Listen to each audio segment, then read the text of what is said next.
الأول والآخر والظاهر حقا، هو الأول والآخر والظاهر حقا، والباطن مولاي ولا قيل وقال، والباطن مولاي ولا قيل وقال، لا ضد ولا ند ولا حد لمولاه، لا ضد ولا ند ولا حد لمولاه، الآن كما كان ولم يلق زوالا، الآن كما كان ولم يلق زوالا، لا مثل لمن صور مثلا ونذيرا، من قال سوى ذلك قد قال محالا، من قال سوى ذلك قد قال محالا.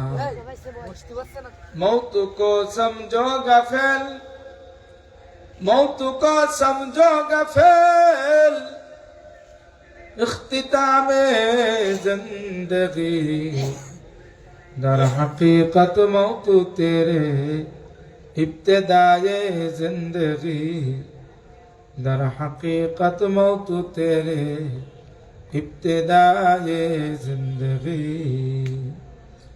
बज़िक्र sugar से बीनी दर खुरूश است، वलिदाना दरी माना के गोश است، न बुलबुल बर गुलश तशबीह खवानी است، के हर खारे बतशबीहश ज़बानी است.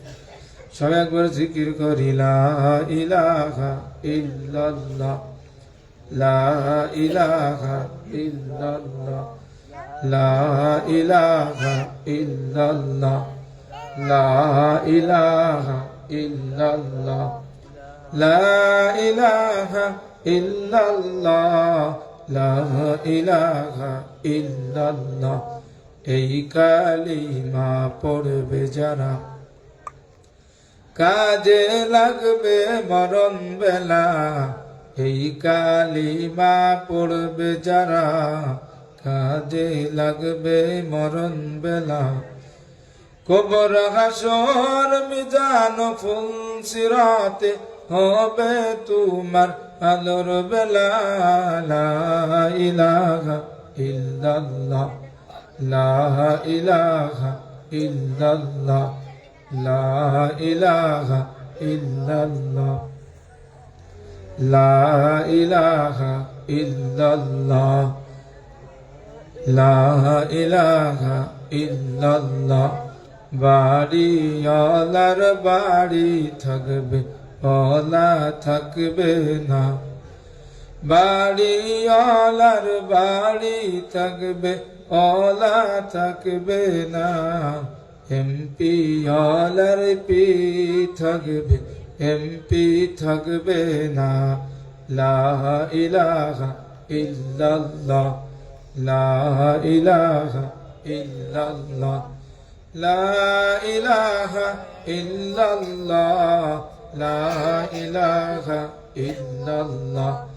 জায়গা ওয়ালার জায়গা থাকবে ওলা থাকবে না, জায়গা ওয়ালার জায়গা থাকবে ওলা থাকবে না. লা ইলাহা ইল্লাল্লাহ, লা ইলাহা ইল্লাল্লাহ, লা ইলাহা ইল্লাল্লাহ, লা ইলাহা ইল্লাল্লাহু মুহাম্মাদুর রাসূলুল্লাহ সাল্লাল্লাহু আলাইহি সাল্লাতু ওয়াসসালাম. আলহামদুলিল্লাহ, আল্লাহ তাআলার কাছে লাখ কোটি শুকরিয়া. মহান আল্লাহ সুবহানাহু ওয়া তাআলা আমাদেরকে দ্বীনি মজলিসে বসার, কিছু কথা বলার, শোনার তৌফিক দান করেছেন।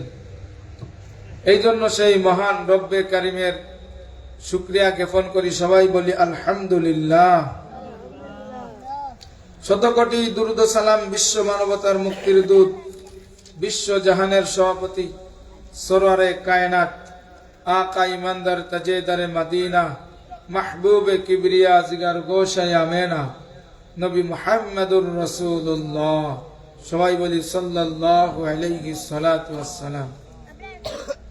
অবদা মোড় কেন্দ্রীয় জামে মসজিদ, মাদ্রাসা ও এলাকাবাসীর উদ্যোগে হাফেজ ছাত্রদের পাগড়ি প্রদান উপলক্ষে ৩৯তম বার্ষিক ওয়াজ মাহফিলের আজকের সম্মানিত সভাপতি সাহেব এবং আমন্ত্রিত সকল উলামায়ে একরাম এবং মুসল্লিবৃন্দ, যে যেখান থেকে শুনছেন সবাইকে জানাই আন্তরিক মুবারকবাদ ও শুভেচ্ছা। সর্বপ্রথম বাজারের দোকানদার ভাইদেরকে দৃষ্টি আকর্ষণ করে বলছি, বাজারে যে সমস্ত দোকানদার ভাইরা আছেন তাদেরকে দৃষ্টি আকর্ষণ করে বলছি, আপনাদের দোকানে যে সমস্ত ব্যক্তি খরিদ্দার যাবে তার খাওয়া শেষ, সেখানে আর আপনারা বসতে দিবেন না। আপাতত আজকের দিনের জন্য আপনারা আপনাদের চড়াটে কোনো ব্যক্তিকে বসার জন্য অনুমতি দিবেন না। খাওয়া শেষ, সেজন্য দ্রুতই মাহফিলের প্যান্ডেলে চলে আসে। এই জন্য সকল দোকানদার ভাইদের অনুরোধ করে বলছি, আপনারা এতটুক ভলেন্টিয়ারের কাজ করবেন ইনশাআল্লাহ। প্রিয় উপস্থিতি, এরকম মাহফিল প্রতিদিন হবে না, প্রতি মাসেও হবে না, বছরে একবারই হয়। এজন্য আমরা সবাই মাহফিলের প্যান্ডেলে এসে উপস্থিত হয়ে যাই। মাহফিলের প্যান্ডেলে এসে উপস্থিত হয়ে কুরআন সুন্নাহ থেকে গুরুত্বপূর্ণ কথা শুনে আমরা আমাদের জীবন গড়ার চেষ্টা করি ইনশাআল্লাহ। আল্লাহ তাআলা আমাদেরকে তৌফিক দান করেন, সবাই বলেন আমিন। কে সিখা কে বরমত কর, কে সিখা কে বরমত কর, खा के अपने जिंदगानी को जवानी कर फिदा उस पर के जिसने दे जवानी को, जवानी कर फिदा उस पर के जिसने दे जवानी को। এক কবি ফার্সি ভাষায় বলেন আমাদেরকে সতর্ক করার জন্য, হে দুনিয়ার মাটির তৈরি মানুষ, তুমি আরেক মাটির তৈরি জিনিসের উপর নিজেকে আবদ্ধ করে নিজেকে শেষ করে দিও না। তুমি ওই সত্তার উপর তোমার মুখটা ফিরাও যিনি তোমাকে সৃষ্টি করেছেন। ওই মওলায়ে করিম আল্লাহ সুবহানাহু ওয়া তাআলার কাছেই তুমি নিজেকে আত্মসমর্পণ করো। দুনিয়ার এই সমস্ত জিনিস সবকিছুই হলো ক্ষণস্থায়ী, চিরস্থায়ী না। এজন্য আবারও বলি, আমরা যার পিছনে দৌড়াচ্ছি আসলে সব হলো মরীচিকা, সব হলো মরীচিকা। দেখতে খুব সুন্দর কিন্তু আসলে কিছুই না। এ দুনিয়া মিসলে কাগজ কা ফুল হাই, দেখনে মে খুশনুমা গাইব মগর কুছ ভি নেহি। একটু অ্যালাউন্স করে দেন যে আপনার মধ্যে যত টেলিভিশন আছে বন্ধ করা, না বন্ধ করলে পরে আমরা ঢুকবো। আগে একটু সতর্কবাণী করে দেন। হ্যাঁ, সেই জন্য সতর্ক করে দেন, তারপর ধরবো। যে সতর্ক না করে তো ধরা যাচ্ছে। অবদা বাজারের যে সমস্ত দোকানদার ভাইরা আপনারা এখন আজকের দিনেও টেলিভিশন চালাচ্ছেন, সবাই বন্ধ করে দেন। না দিলে মাহফিলের ইন্তেজামিয়া কমিটি কঠিন ভূমিকা পালন করবেন। যে সমস্ত ভাইরা এখনো টেলিভিশন চালাচ্ছেন সবাই অতি দ্রুত বন্ধ করে দেন। বন্ধ না করলে মাহফিল ইন্তেজামিয়া কমিটি কঠিন ভূমিকা পালন করবেন ইনশাআল্লাহ। এ দুনিয়া দেখনে মে কাগজ কা ফুল গাই, দেখনে মে খুশনুমা গাইব মগর কুছ ভি নেহি। এক কবি বলেন, এ দুনিয়া দেখতে কাগজের ফুলের ন্যায়, দেখতে খুবই সুন্দর, খুব সুন্দর, কিন্তু আসলে কোনো সুঘ্রাণ নাই। দেখতে অনেক সুন্দর লাগে কিন্তু তার কি নাই, কোনো ঘ্রাণ নাই। এই জন্য কবি যিনি ফার্সি ভাষায় বলছেন যে দুনিয়ার তৈরি মাটির জিনিসের উপর নিজেকে আবদ্ধ না করে যিনি মাটি থেকে মানুষকে সৃষ্টি করেছেন তার দিকে আবদ্ধ হওয়ার জন্য। প্রিয় উপস্থিতি, আমি সূরাতুল লুকমানের 14 নম্বর আয়াত থেকে কথা বলার ইচ্ছা পোষণ করেছি, আল্লাহ যদি তৌফিক দান করেন ইনশাআল্লাহ। সূরাতুল লুকমান কুরআনুল কারীমের 57 নম্বর সূরা, 21 নম্বর পারা, 57 নম্বর সূরা, পৃষ্ঠা নম্বর হলো 10 এবং 11। আল্লাহ তাআলা রব্বুল আলামিন হযরত লুকমান হাকিমকে অনেক প্রজ্ঞা জ্ঞান দান করেছিলেন, যার কারণে লুকমান হাকিম প্রসিদ্ধ একজন ব্যক্তি। লুকমান হাকিম একজন প্রসিদ্ধ ব্যক্তি, যার নামে আল্লাহ তাআলা একটা সূরা নাজিল করেছেন। লুকমান হাকিম সম্পর্কে আল বিদায়াতুন নিহায়ার ভিতরে একটা ঘটনা লিখছে যে লুকমান হাকিম উনি একটা বাগানের পাহারাদার ছিলেন। লুকমান হাকিম বাগানের পাহারাদার ছিলেন। একদিন মনিব আসছে, বাগানের মালিক এসে বলতেছে, লুকমান, এই বাগান থেকে সুন্দর সুস্বাদু তরতাজা কিছু ফল তুমি ছিঁড়ে নিয়ে আসো। লুকমান হাকিম উনি সুন্দর দেখে পুরো বাগান ঘুরে ঘুরে কিছু ফল ছিঁড়ে নিয়ে আসছেন। নিয়ে আসার পরে দেখেন মনিব ওখানেই আছে, মনিবের কাছে মালিকের কাছে ফলগুলো দিছে। দেওয়ার পরে মনিব যখনই একটা ফল গালে দিছে তখনই দেখে সেই ফলটা টক, আরেকটা ফল গালে দিচ্ছেন সেটাও টক। এরকম যত ফল উনি মুখে দিচ্ছেন প্রত্যেকটা ফলই হলো টক। শেষমেশ মনিব বলছে, লুকমান, তুমি কি টক আর মিষ্টি চেনো না? লুকমান হাকিম উনি আবার গেছে, যাওয়ার পরে আবার অনেক ফল ছিঁড়ে নিয়ে আসছে। এরপরেও যেটাই উনি মুখে দেন সেটাই টক। যতগুলো ফল উনি ছিঁড়ে নিয়ে আসছেন প্রত্যেকটাই হলো টক। মুনিব উনাকে এবারে ধমক দিছে, লুকমান, তুমি কি তিতা মিঠা কিছুই কি তুমি বোঝো না? তোমাকে প্রথমবার বললাম, হে লুকমান, আমার বাগানের কিছু ফল আমি ভক্ষণ করব, তুমি কিছু সুন্দর সুস্বাদু ফল ছিঁড়ে নিয়ে আসো। কিন্তু যত ফল তুমি ছিঁড়েছ, হে লুকমান, সব ফলগুলোই হলো তোমার টক। লুকমান হাকিম তখন চোখের পানি ছেড়ে দিয়ে বলছে, 1 যুগের বেশি হলো আমি আপনার বাগানের পাহারা দিই, কিন্তু খোদার কসম কোনদিন একটা ফল ও আমি কোনদিন খেয়ে দেখি নাই। সুবহানাল্লাহ। যার কারণে মওলা কারীম অনেক পছন্দ করছেন।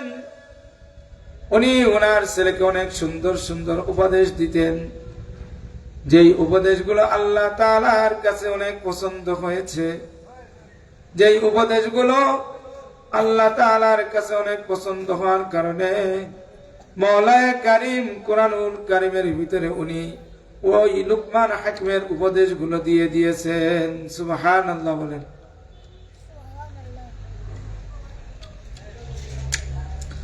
লুকমান হাকিমের অনেক উপদেশ,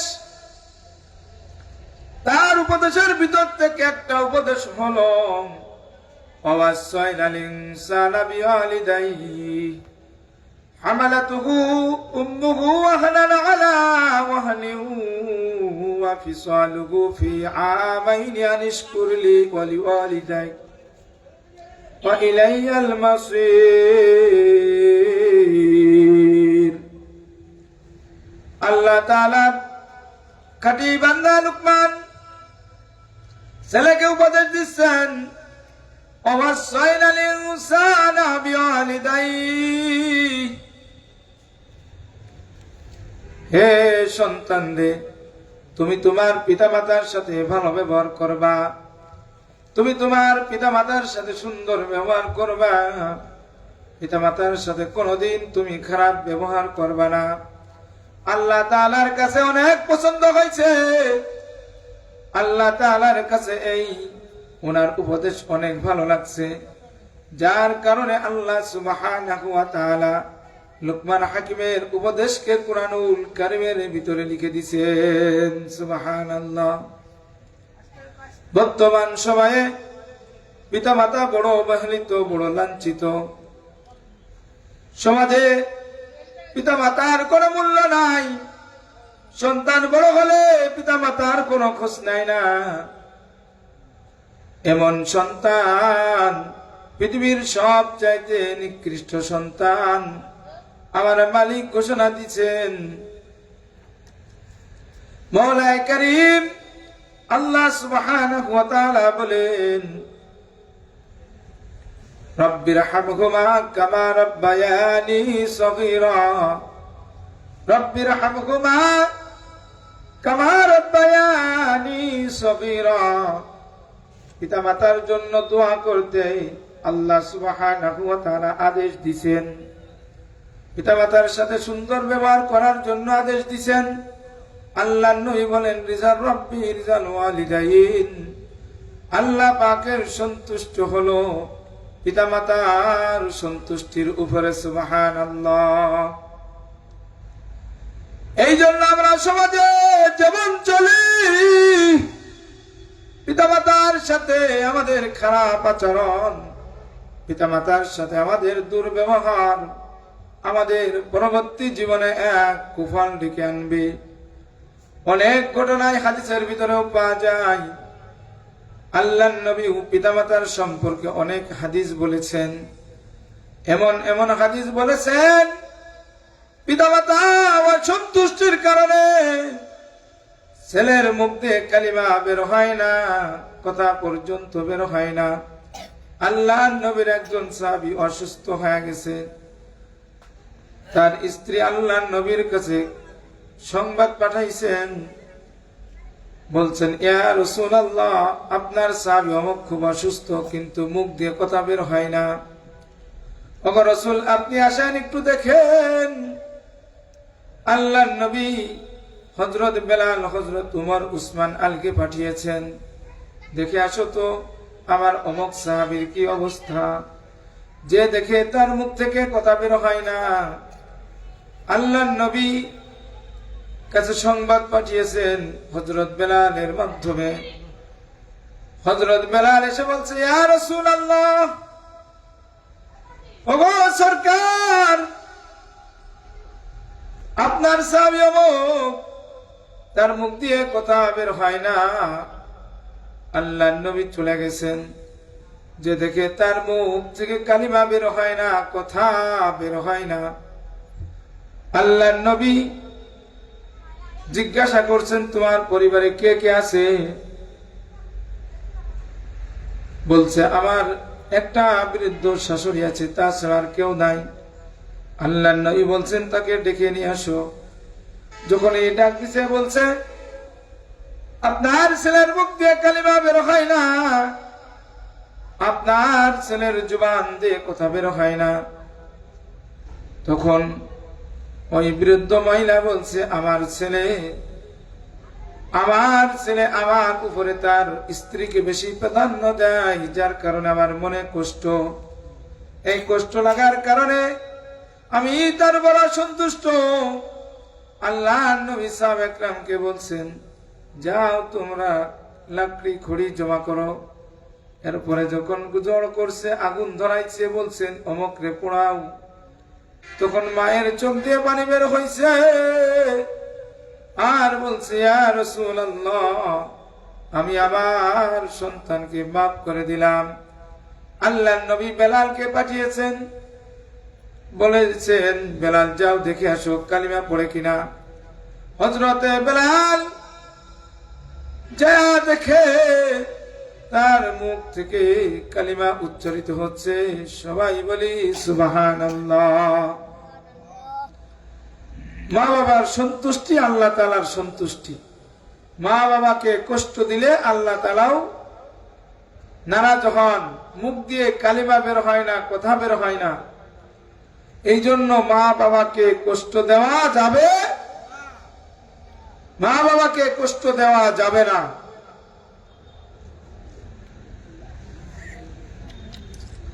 বর্তমান সমাজে মা বাবা অবহেলিত। 100টার ভিতরে 95টা পরিবারে মা বাবা অবহেলিত সন্তানের কাছে। সন্তান যখনই বিবাহ করে তখন মা বাবা তার কাছে ভারী হয়ে যায়। সন্তান বিবাহ করার সাথে সাথেই মা বাবার কাছে কি হয়ে যায়? ভারী হয়ে যায়। তখন সে আর মা বাবাকে চেনে না। কিন্তু আল্লাহ সুবহানাহু ওয়া তাআলা মা বাবার সম্পর্কে সন্তানের কঠিন নির্দেশ দিয়েছেন। উফি ওয়ালা তানহারহুমা ওয়া কুল লাহুমা কাওলান কারীমা। আল্লাহ তাআলা বলেছেন, এমন ব্যবহার করো না তারা যাতে কষ্ট পেয়ে উফ শব্দ ব্যবহার করে, বরং তাদের সাথে সুন্দর ব্যবহার করো। ওয়াকুল লাহুমা কাওলান কারীমা, তাদের সাথে সুন্দর আচরণ করো, খারাপ ব্যবহার করো না। কারণ খারাপ ব্যবহার পরিণতি ভালো না। মা বাবার সাথে যারাই খারাপ ব্যবহার করবে দুনিয়াতেও তাদের রয়েছে কঠিন শাস্তি এবং আখিরাতেও রয়েছে তাদের জন্য কঠিন শাস্তি। মা বাবার সাথে খারাপ ব্যবহার করার কারণে মুখ থেকে কালিমা বের হয় না, মুখের জবান যদি এটে যায়, দুনিয়াতে যদি এমন অবস্থা হয় পরকালে, তাহলে তার জন্য কেমন কঠিন শাস্তি রয়েছে। তার জন্য কঠিন শাস্তি আল্লাহ তাআলা রেখে দিয়েছেন। এই জন্য ভাই, ও যুবক ভাই বলি, তোমার পায়ে ধরে বলি, যুবক মাকে কষ্ট দিও না। মাকে কষ্ট দিলে মওলা কারীম সহ্য করেন না। মাকে কষ্ট দিলে আল্লাহ তাআলা রব্বুল আলামিন কখনোই ওই বান্দার উপর সন্তুষ্ট হয় না। এই জন্য মাকে কষ্ট দিও না, মায়ের উপরে অসন্তুষ্ট কখনো হয় না। দুনিয়ার মোহে পড়ে, দুনিয়ার মহব্বতে আর ভালোবাসায় পড়ে, দুনিয়ার চাকচিক্যের উপর পড়ে মা বাবার সাথে কখনো তুমি সম্পর্ক ছিন্ন করো না। করলে পারে কঠিন শাস্তি রয়েছে। অনেক ঘটনা পাওয়া যায় মা বাবার দুয়ার কারণে অনেকের কপাল খুলে গেছে। হযরতে বায়েজিদ বুস্তামি, ছোট্ট শিশু, মা অসুস্থ, মা বলছে বাবারে পানি পিপাসা লাগছে, পানি দাও। হযরত বায়েজিদ বুস্তামি গ্লাস লয়া যখন পানি ঢালবার গেছেন, দেখেন পানি নাই, দূরে চলে গেছে। যে পানি নিয়ে আসছে, পানি নিয়ে এসে দেখেন মা ঘুমায়া গেছে। হযরত বায়েজিদ মাকে ডাকেন নাই, মনে করছেন মাকে যদি ডাক দিই মা কষ্ট পাবে। এই জন্য মাকে না ডেকে ছোট্ট বায়েজিদ উনি এক গিলাস পানি হাতে লয়া মায়ের শিহরে উনি বসে আছেন। মায়ের ঘুম ভাঙছে দেখে বায়েজিদ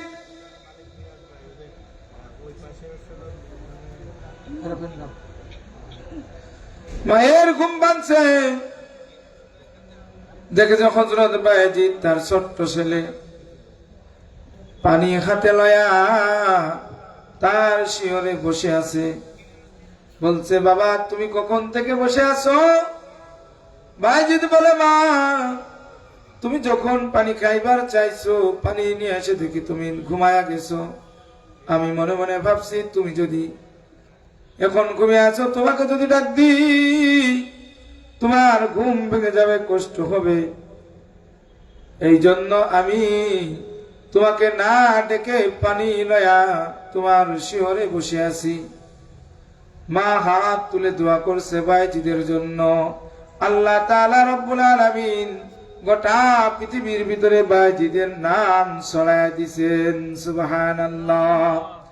মায়ের দোয়া লও হে মুমিন, মায়ের দোয়া লও, মায়ের দোয়া লও হে মুমিন, মায়ের দোয়া লও।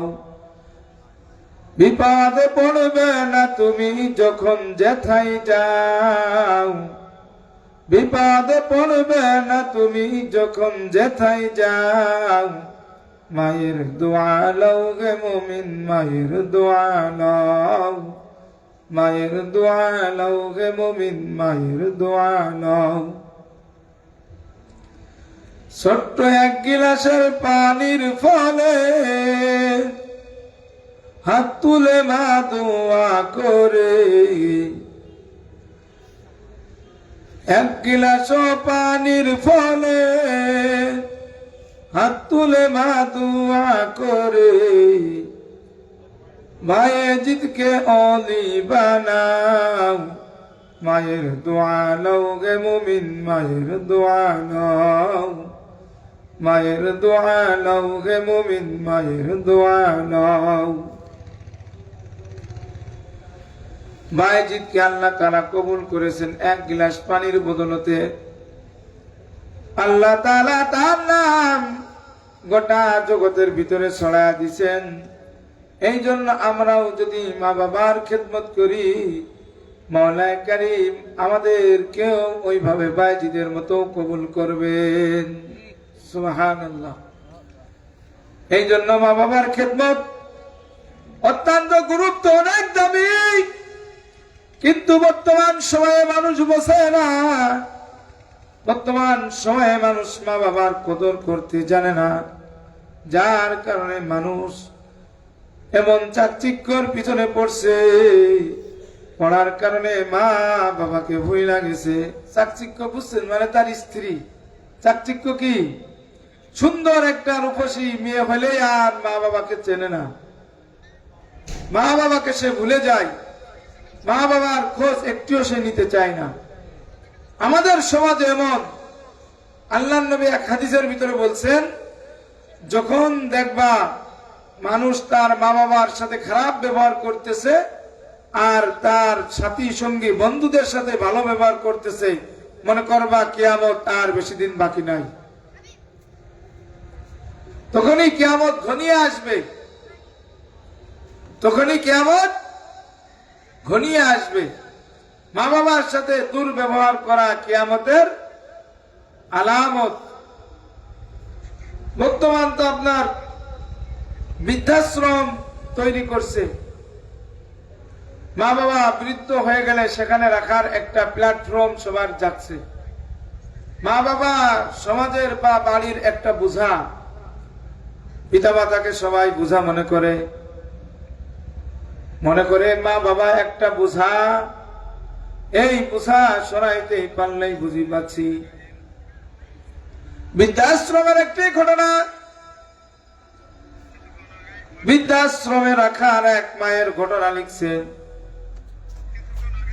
এক কিতাবের ভিতরে। লেখে তার বৌমা বলছে, মাকে তুমি আর আমার বাড়িতে রেখো না। স্ত্রীর কথা শুনে সন্তান মাকে বৃদ্ধাশ্রমে রাখার জন্য প্রস্তুত হয়ে গেছে। বৃদ্ধাশ্রম যেদিন থাকবে, ছোট্ট একটি সন্তান তার পুতা ছেলে, সেও বলছে আমি আমার দাদির সাথে থাকবো, চলে যাব। ছোট্ট ছেলে নাছোড়বান্দা, সে তার দাদির সাথে যাবে। এক পর্যায়ে তাকে লয়া গেছে। যার পরে যখন তার মাকে বৃদ্ধাশ্রমে রেখে আসছে, সন্তান ছোট্ট বাচ্চা আর আসবে না। ছোট্ট বাচ্চা বলে আমি আমার দাদুকে রেখে যাব না, আমি আমার দাদুর সাথে এখানেই থাকবো।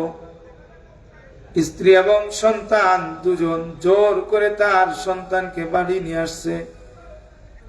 সন্তানকে ভালো করার জন্য দিয়ে আসছে মাকে বৃদ্ধাশ্রমে। ছোট্ট ছেলে দাদির সাথে তাকে ঘোরাফেরা করে,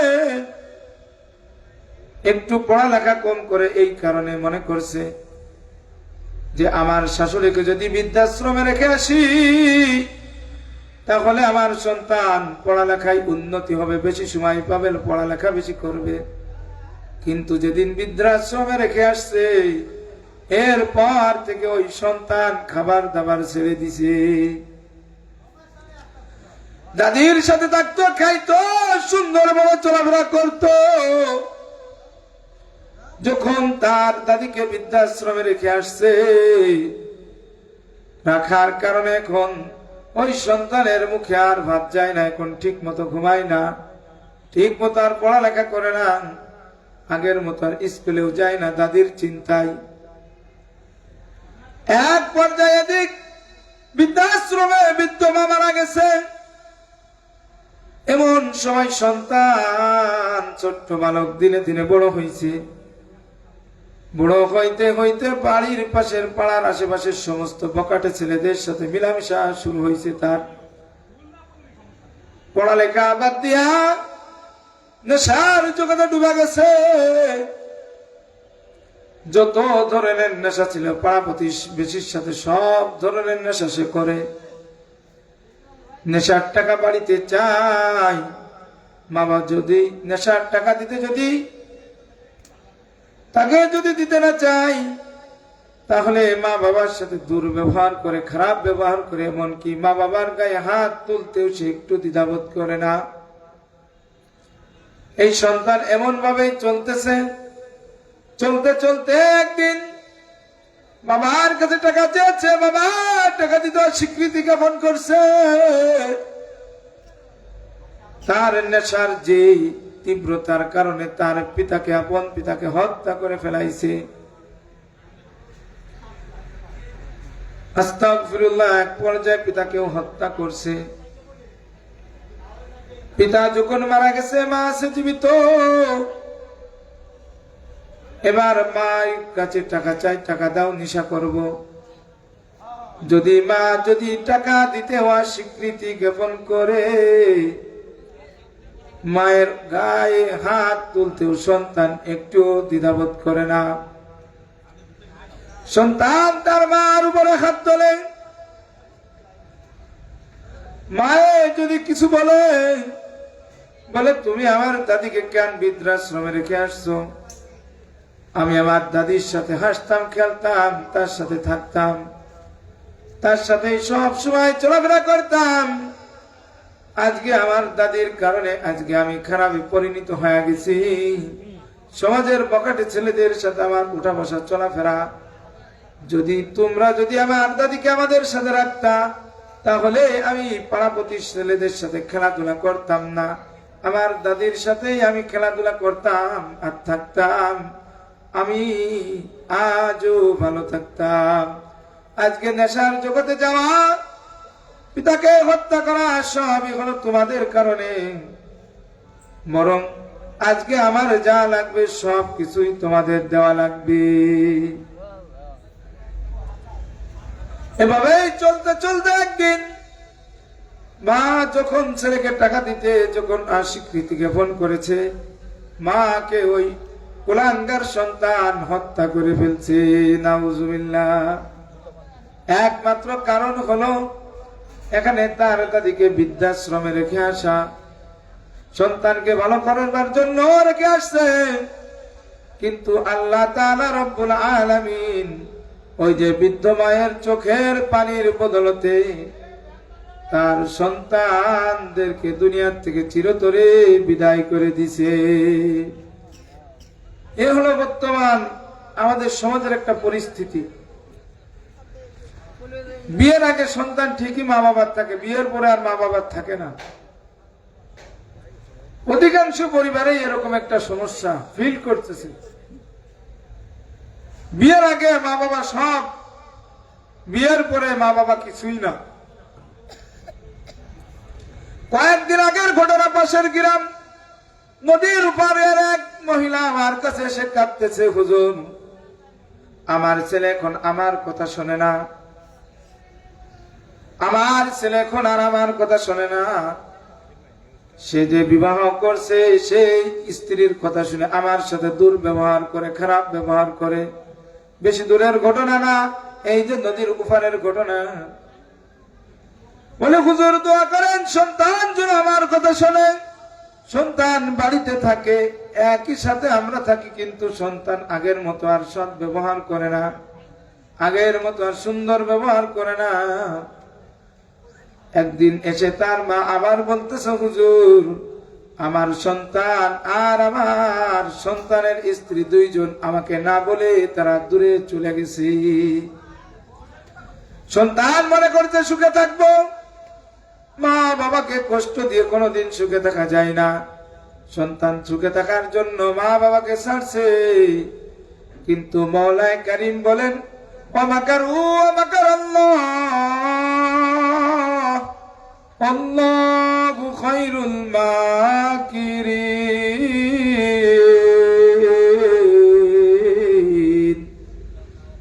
সন্তান কৌশল অবলম্বন করেছে, সেই সন্তান বিভিন্ন প্রকার যত রকম ধান্দা ছিল অবলম্বন করেছে। আমার মালিক তার বিরুদ্ধে কৌশল অবলম্বন করবেন। অচিরেই সন্তানের দেখবেন কোন এক দুর্ঘটনা ঘটে গেছে। মায়ের চোখের পানি ফেলে কেউ কোনদিন সুখে থাকতে পারে না। মায়ের চোখের পানির বড় দাম। মা বাবার চোখের পানি যদি পড়ে আমার আল্লাহ তাআলা রব্বুল আলামিনের আরশ কেঁপে যায়। এই জন্য বলি মাকে কষ্ট দিও না, মায়ের চোখের পানি ফেলো না। আজকে তুই মনে করতেছো আমি মা বাবার থেকে দূরে গেলেই মনে হয় সুখে থাকবো, কিন্তু না না, তুমি একদিন পিতা হবা, তোমার সন্তান একদিন তোমাকে দূরে সরায়া দিবে। সেদিন কেমন লাগবে? নিজের সন্তান যেদিন তার পিতা মাতাকে দূরে সরিয়ে দেবে, নিজে একার মতো একা থাকবে, সেদিন কেমন লাগবে বলেন? সেদিন ভালো লাগবে? আজকে তুমি পিতার মাথায় কষ্ট দিছ, ভবিষ্যতে তোমার সন্তান তোমাকে কষ্ট দিবে, তোমার সন্তান তোমার থেকে দূরে সরে যাবে, সেদিন কেমন হবে? এই জন্য এখন থেকে এই যুবক খুশি হয়ে যাও, পিতামাতার খেদমত শুরু করো, পিতামাতার সাথে ভালো ব্যবহার করো, পিতামাতার সাথে খারাপ ব্যবহার করো না। পিতামাতার সাথে খারাপ ব্যবহারের ফল কোনোদিন ভালো হয় না। পিতামাতার সাথে খারাপ ব্যবহারের ফল কি হয় না? ভালো হয় না। আপনি দেখেন, সন্তান মনে করে যে মা বাবার পিছনে টাকা খরচ করতেছি, টাকা কমে যাচ্ছে, এই টাকা যদি জমাইতাম তাহলে মনে হয় অনেক টাকা জমাইতে পারতাম, এরকম মনে করে। কিন্তু আল্লাহর নবী বলেন, কেউ যদি ধনী হতে চায় সেজন্য তার মা বাবার পিছনে খরচ করে। ধনী হইতে চাইলে মা বাবার পিছনে কি করতে হবে? খরচ করতে হবে। ধনী হওয়ার একটাই উপায়, আরেকটা উপায় হলো কি, শুধু গাধার মতো খাটলেই ধনী হওয়া যায় না, কিছু নিয়ম নীতি অবলম্বন করা লাগে। মা বাবাকে টাকা পয়সা সবকিছু দিছে আর গরিব হয়ে গেছে, আপনি একটা পরিবারও দেখাইতে পারবেন না। মা বাবার পিছনে খরচ করার কারণে সন্তান গরিব দরিদ্র হয়ে গেছে, একটা পরিবারও নেই। বরঞ্চ মা বাবা থেকে দূরে থাকার কারণে বহুত ফ্যামিলি আছে, বহুত ছেলে আছে, সে কষ্টের ভিতরে আছে। এই জন্য মা বাবার সাথে সৎ ব্যবহার করা, মা বাবার সাথে সৎ ব্যবহার করা। আল্লাহ তাআলা যত নিয়ামত পৃথিবীতে নাজিল করেছেন, অসংখ্য গণিত নিয়ামত নাজিল করেছেন, তার ভিতর থেকে আরেকটি নিয়ামত হলো মা বাবা। গাছ থেকে সুন্দর সুন্দর ফল দেয়, এটাও একটা নিয়ামত। জমিন থেকে সুন্দর ফসল উৎপাদিত হয়, এটাও একটা নিয়ামত। শরীর সুস্থ থাকা, এটাও একটা নিয়ামত। সুন্দরভাবে চলাফেরা করা একটা নিয়ামত। আর পৃথিবীতে মা বাবা বেঁচে থাকা সব চাইতে বড় নিয়ামত। সুবহানাল্লাহ বলেন না? মা বাবা বেঁচে থাকা সবচেয়ে কি নিয়ামত? বড় নিয়ামত। মা বাবার দিকে সুনজরে তাকাইলে হজের সব পাওয়া যায়, কবুল হজর কি পাওয়া যায়? পৃথিবীতে আর কোন এরকম আছে? আর নাই।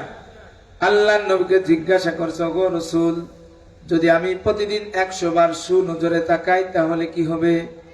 আল্লাহ নবী বলেছেন, 100 বার তাকাইলে আল্লাহ তাআলা তোমার আমল নামায় 100টা কবুল হজের সওয়াব দিবেন। আল্লাহ তাআলা মা বাবার দিকে সুনজরে তাকানোর কারণে প্রত্যেকটা নজরের পরিবর্তে একটা করে কবুল হজের সওয়াব দিবেন। সুবহানাল্লাহ। মা বাবার দাম কত? মক্কা মদিনায় যেতে হলে কত টাকা লাগে, কত টাকা খরচ করা লাগে। কিন্তু মক্কা মদিনায় অনেক ছেলে যার জন্য পাগল, কিন্তু ঘরে যে মা বাবা আল্লাহ তাআলা রেখে দিয়েছেন তাদেরকে খেদমত করার জন্য সে পাগল না। এমন কপাল পোড়া ছেলে, এমন কপাল পোড়া সন্তান যদি প্রতিদিন যদি কাবা যদি তওয়াফ করে, তাহলে ওই সন্তানের তওয়াফের কোনো দাম নাই যদি সে মা বাবার সাথে ভালো ব্যবহার না করে। প্রতিদিন সে যদি খানায় কাবা তওয়াফ করে কিন্তু মা বাবার সাথে ভালো ব্যবহার করে না, ওর তওয়াফের কোনো কি নাই, দাম নাই। মা বাবা হলো এমন। ছোট্ট একটি হাদিসের ঘটনা বলি। আল্লাহ নবী সাহাবা একরামকে নিয়ে বসে আছেন আর একটা ঘটনা বলতেছেন। আল্লাহ নবী বলেন, পূর্বের যুগের 3 জন লোক হাঁটতেছিল, হাঁটতে হাঁটতে কিতাবের ভিতরে আসছে, হঠাৎ করে বৃষ্টি চলে আসছে। বৃষ্টির কারণে 3 জন লোক পাহাড়ের একটা গুহার ভিতরে আশ্রয় নিছে। হঠাৎ করে উপর থেকে একটা বড় পাথর পাহাড়ের ওই গুহার মুখে আটকে গেছে পড়ে।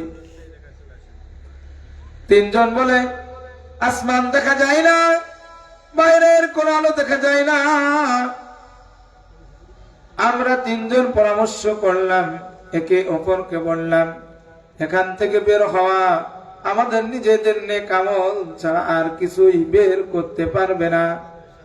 এই বলে বলল, ভাই তোমার কোন যদি নেক আমল থাকে বলো আর আল্লাহর কাছে দোয়া করো। প্রথম জন বলে, ভাই আমার বৃদ্ধ পিতামাতা ছিল, আমার ছোট ছোট সন্তান আদিও ছিল। আমি আমার পিতামাতাকে সর্বপ্রথম খাওয়াইতাম, তারপর আমার ছোট সন্তান আদি স্ত্রীদেরকে খাওয়াইতাম। তাদেরকে খাওয়ানোর পূর্বে আমি কখনো খাই নাই, তাদেরকে খাওয়ানোর আগে আমি কখনো আমার সন্তান আদিদেরকেও খাওয়াই নাই। বলতেছে, হঠাৎ করে আমি একদিন আমার বকরির খাবার অন্বেষণের জন্য দূরে চলে গেছি। আসতে দেরি হয়ে গেছে, সে দেখি মা বাবা ঘুমায় গেছে। আমি দুধ দহন করছি, দুধ দহন করে এসে দেখি মা বাবা ঘুমায় গেছে। আমি দুধের পেয়ালা নিয়ে মা বাবার শিয়রে বসে আছি। তাদেরকে ডাকতেছি না যে তাদের কষ্ট হবে, তাদের ঘুমের ব্যাঘাত ঘটবে। ওই ব্যক্তি বলেন, আমার সন্তান আমার ক্ষুধার কারণে পায়ের কাছে গড়াগড়ি করতেছে আর বলতেছে, আব্বু বড় ক্ষুধা লেগেছে, তুমি খাবার দাও, আর সহ্য করতে পারি না, খাবার দাও, আমাদের বড় ক্ষুধা লাগছে। ওগো আব্বু খাবার দাও। এর উপরে যখন খাবার ওনাদেরকে দেয় নাই, এমনকি ফজর হয়ে গেছে, মা বাবা উঠছে, উঠার পরে তাদেরকে আগে খাবার খাওয়ানোর পরে ছেলে সন্তানদেরকে খাবার খাওয়াইছে। এরপরে বলতেছে, আল্লাহ হুম্মা ইন কুনতু ফালতু যালিক, ওগো আল্লাহ আমি যা করেছি, ওগো মালিক আমি যা করেছি একমাত্র তোমার সন্তুষ্টির জন্যই করেছি। আমার এই আমল যদি তোমার কাছে পছন্দ হয়, মালিক রে তুমি এই পাথরকে সরায়া দাও। এই কথা বলে যখন দোয়া করছে, আল্লাহ তাআলা রব্বুল আলামিন সঙ্গে সঙ্গে পাথরকে একটু সরায়া দিয়েছেন। সুবহানাল্লাহ বলেন না। মা বাবার খেদমত করার কারণে, মা বাবার খেদমত করার কারণে আল্লাহ তাআলা রব্বুল আলামিন কঠিন বড় পাথরকেও সরায়া দেন। সুবহানাল্লাহ, সুবহানাল্লাহ। মা বাবা এমন জিনিস, এমন। কিন্তু বর্তমান মা বাবা সন্তানের কাছে বুঝা, একজন মা আর বাবা 10টা সন্তানকে লালন করতে পারে। মা বাবা সন্তানকে লালন করতে পারে, কিন্তু 10 জন সন্তান মা আর বাবাকে খাবার দিতে পারে না। ছোট্টবেলায় মা যখন বলে আমি অমকের মা, আব্দুল করিমের মা, আরেকটা সন্তান যদি থাকে বলে না মা, মা তুমি আমার মা। ছোট্টবেলায় সবাই বলে আমার আব্বু, আমার মা। যখন বড় হয়ে যায় তখন খাবার দেওয়ার জন্য বলে তুমি অমকের মা, তুমি অমকের ছেলে। তার মানে ছোট্টবেলায় মাকে ভালোবাসে, যখন বড় হয়ে যায়, যখন বৃদ্ধ হয়ে যায়, সন্তান যখন উপার্জন করে, তখন মা বাবা তাদের কাছে বাড়ি হয়ে যায়, বলে তুমি অমক সন্তানের ভিতরে খাও, তুমি তোমার অমক ছেলের ভিতরে খাও, আমার অভাব অনাটন চলতেছে। এরকম বুঝে দেখেন, পিতা মাতা 10টা সন্তানকে লালন করতে পারে, কিন্তু 10টা সন্তান মিলে 2 জন মা বাবাকে খাবার দিতে পারে না। সমাজে আমাদের এমন এক রীতি নিয়ম চালু হয়ে গেছে, যার কারণে সমাজে বৃদ্ধাশ্রম কি হয়ে গেছে, চালু হয়েছে। বৃদ্ধাশ্রম সমাজে বৃদ্ধাশ্রম চালু হয়েছে। মা বাবা ভারী হয়ে গেছে, তা বৃদ্ধাশ্রমে পাঠিয়ে দাও, সেখানে তারা খাবে দাবে থাকবে। কিন্তু সংসারটা ছিল কার? কার ছিল এই সংসার? কে এই তিলে তিলে সংসারকে বড় করছে? কে সবকিছু করেছে? সবকিছু ভুলে যায়, সবকিছুই কি যায়, ভুলে যায়। এই জন্য আল্লাহর নবী বলছেন, মা বাবার পদতলে সন্তানের জান্নাত। সন্তানের জান্নাত মা বাবার পায়ের তলে। মা বাবার পায়ের তলে আল্লাহ তাআলা জান্নাত রাখছেন। আল জান্নাতু তাহতাল উম্মাহাত। মায়ের পায়ের তলে আল্লাহ তাআলা সন্তানের জন্য জান্নাত রেখেছেন। জান্নাত খুঁজে মানুষ বিভিন্ন জায়গায়, কিন্তু নিজের পায়ের ভিতরে জান্নাত রয়েছে একটিও সে বোঝে না। নিজের মা বাবাকে যদি খেদমত করা যায়, আল্লাহ তাআলা রব্বুল আলামিন খুশি হয়ে তাকে জান্নাত দিয়া দিবেন। তা না হলে আল্লাহর নবী কেন বলবেন আল জান্নাতু তাহতা উম্মাহাত? মায়ের পায়ের তলে সন্তানের জান্নাত। আমাদের সমাজ আসলে পুরোই বিপরীত, উল্টো হয়ে গেছে। পুরোই কি উল্টো হয়ে গেছে। সন্তান মা বাবার খেদমত করে না, টাকা পয়সা খরচ হবে, কিন্তু আল্লাহর নবী বলেন তুমি যদি ধনী হইতে চাও তাহলে মা বাবার পিছনে খরচ করো। আর সন্তান কি করে? মা বাবার পিছনে খরচ করতে চায় না, গরিব হওয়ার ভয়তে।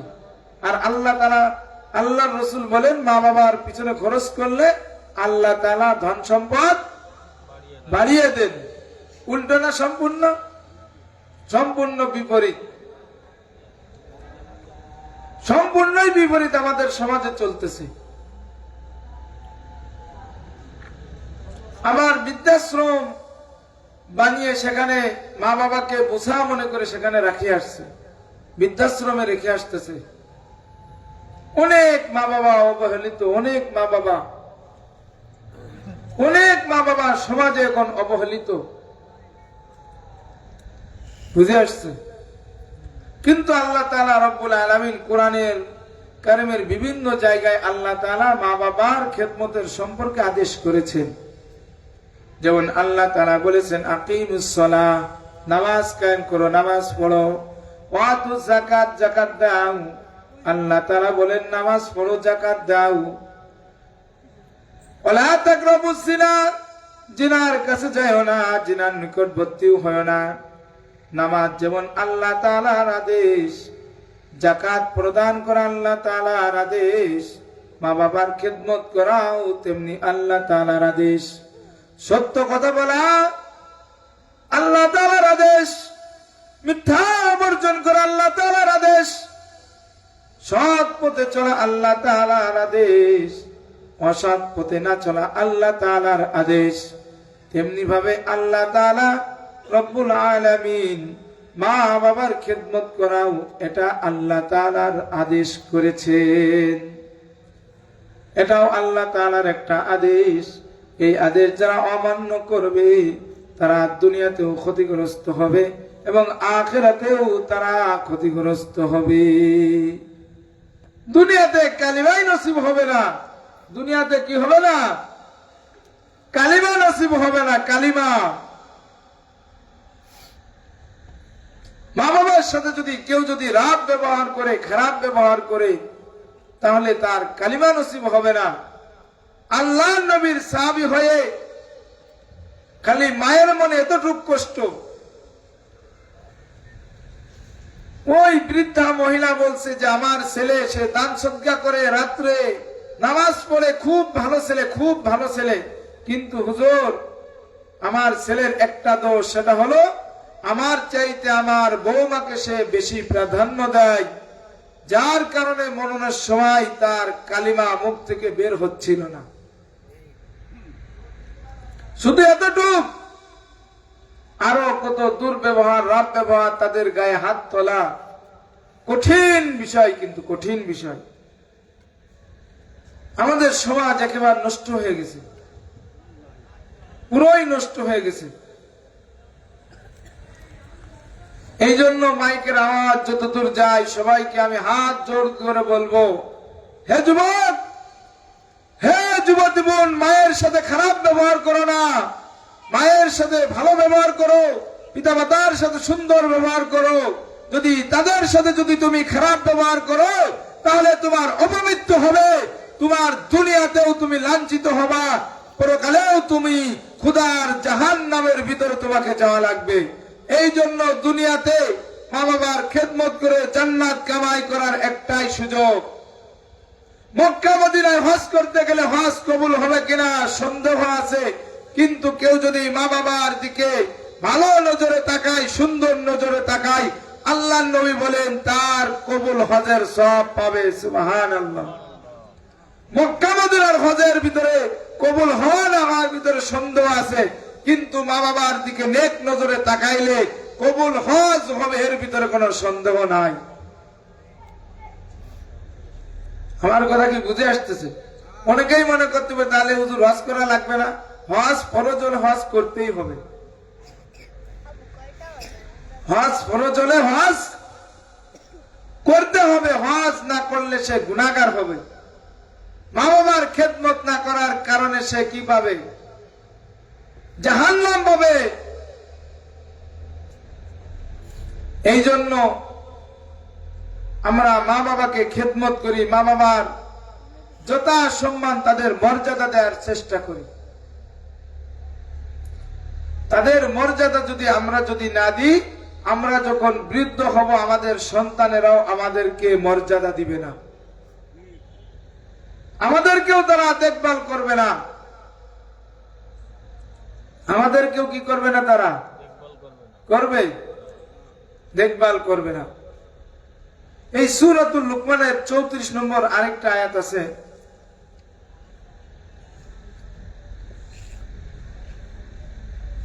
চৌত্রিশ নম্বরে আল্লাহ তাআলা বলেন, ওমা তাদরি নাফসুম বিআইয়ি আরদিন তামুত, ওমা তাদরি নাফসুম বিআইয়ি আরদিন তামুত। মানুষ কখন কোথায় কোন জায়গায় মারা যাবে কেউ জানে না। পৃথিবীর 5টা বিষয় আল্লাহ তাআলা ছাড়া কেউ জানে না। 5টা বিষয়ের জ্ঞান আল্লাহ তাআলা রাখছেন, তার ভিতর একটা হলো মওত। কে কখন কোন দিন কোন সময় কোন জায়গায় মারা যাবে কেউ জানে না। আল্লাহ তাআলা মৃত্যু রাখছেন কখন, কাউকে আল্লাহ তাআলা জানেন না। কে কোথায় কোন দিন কখন কোন সময় মারা যাবে কেউ জানে না। তারপরেও মানুষ এই মৃত্যু সম্পর্কে একটুও কি হয় না, সতর্ক হয় না। মৃত্যু সম্পর্কে মানুষের সতর্ক নাই। বাদশা হারুন আর রশিদ আর বাহলুল পাগলের একটা ঘটনা আছে। বাচ্চা হারুন আর রশিদ একদিন হেঁটে যাচ্ছেন, দেখেন পাশেই বাহালুল কবরের ভিতরে আছে। বাচ্চা হারুন আর রশিদ বলেন, বাহালুল তুমি কি আজ ভালো হবে না? তুমি দেখি সব সময় কবরের ভিতরেই থাকো। বাহালুল বলে, ওগো বাচ্চা, আমি পাগল আপনি পাগল, চিন্তা করে দেখছেন? বাচ্চা হারুন আর রশিদ বলে, কেন? বলে, বাচ্চা আমি যেখানে আছি এখানেই হলো আমার চিরস্থায়ী বসবাস, কেননা মরার পরে আমাকে এই কবরেই থাকতে হবে, কবর ছাড়া অন্য কোথাও আমি যাইতে পারবো না। সুতরাং মরণের পরে যেখানেই যাব সেখানেই তো আমাকে থাকা লাগবে। সুতরাং আমি কোথায় আছি? আমার নির্দিষ্ট জায়গায় আছি। আর আপনি ওই যে অট্টালিকার ভিতরে আছেন, অট্টালিকার ভিতরে আপনি চিরদিন থাকতে পারবেন না, মরার পরে আপনি এই কবরে চলে আসবেন। সুবহানাল্লাহ বলেন না? বাচ্চা বলে, হে বাহালুল তুমি তো সুন্দর কথা বলছো, আমার আর কয়েকটি নসিহাত করো। বাচ্চা বাহালুল বলে, আপনার জন্য কোরআনই হলে যথেষ্ট, কোরআন আপনি পড়েন, ওর ভিতরে অনেক নসিহাত আছে। বাচ্চা খুশি হয়ে বলে, হে বাহালুল তুমি কিছু চাও? তুমি যদি আজকে কিছু চাও তাহলে আমি তোমাকে কিছু দেব। বাহালুল বলে, বাচ্চা সত্যি কি দিবেন? বলে, হ্যাঁ, আজকে তুমি যা চাইবা তাই দিবা। বাহালুল বলে, তিনটা জিনিস চাইবো, দিবেন তো? বলে, বলো তুমি কি চাইবা? বাহালুল বলে, এ বাচ্চা, এক নম্বর হলো যেদিন আজরাইল আমার কাছে আসবে, আজরাইলকে সেদিন আমার থেকে আপনি দূরে সরাইয়া দিবেন। পারবে কোনো বাচ্চা? বাহালুল বলে, আজরাইল আসলে আজরাইলকে আমার থেকে দূরে সরাইয়া দিবেন। বলে, বাহালুল আমি এটা পারবো না। বাহালুল বলে, এক নম্বর পারবেন না, তাহলে 2 নম্বর শুনে নেন। বাচ্চা বলে, কি বলো তোমার 2 নম্বর আবদার? বাহালুল বলে, 2 নম্বর আবদার হলো আমার মৃত্যুর একটা নির্দিষ্ট সময় আছে, ওই নির্দিষ্ট সময় থেকে আরো আমাকে আপনি কিছু বছর বাড়াইয়া দেন, যাতে ওই নির্দিষ্ট সময় আমার মৃত্যু না হয়। পারবে? বাচ্চা হারুন আর রশিদ বলে, পারবো না। বাচ্চা হারুন আর রশিদ বলছে, আমি পারবো না। 3 নম্বর হলো, বলো 3 নম্বর চাও। বলে, আমার নামটা যদি জাহান্নামের খাতায় লেখা হয়, আপনি জাহান্নামের খাতা থেকে নামটা লেখায় আপনি জান্নাতের খাতায় লিখে দিবেন। বাচ্চা হারুন আর রশিদ বলে, এ বাহালুল তোমার 3টা আবদারের একটা আবদারও আমার দ্বারা পূরণ করা সম্ভব না। বাহালুল বলে, বাচ্চা আপনি যদি পূরণ না করতে পারেন আপনার কাছেও কোনো আমার আবদার নাই। বাচ্চার কাছে বাহালুল বলে, হে বাচ্চা, আমি আমার ওই মালিকের কাছে চাইবো যেই মালিক সকল ক্ষমতার মালিক।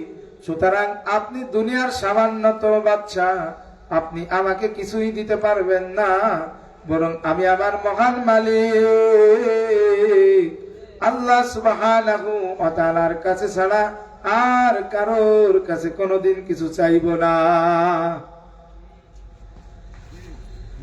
হবে কেউ কোনোদিন ফিরাইতে পারবে 3টা জিনিস? বাহালুলকে অনেকেই পাগল বলে, কিন্তু আল বেদায়াতুন নেহার ভিতর লিখছে যে আসলে বাহালুল অনেক বড় একজন জ্ঞানী ছিল, কিন্তু ওনার একটা স্বভাব ছিল, উনি সবসময় কবরের ভিতরে থাকতেন। কবরের ভিতরে থাকার কারণ হলো যে আমার চিরস্থায়ী বসবাস যেখানে, আমি তো সেখানেই থাকবো।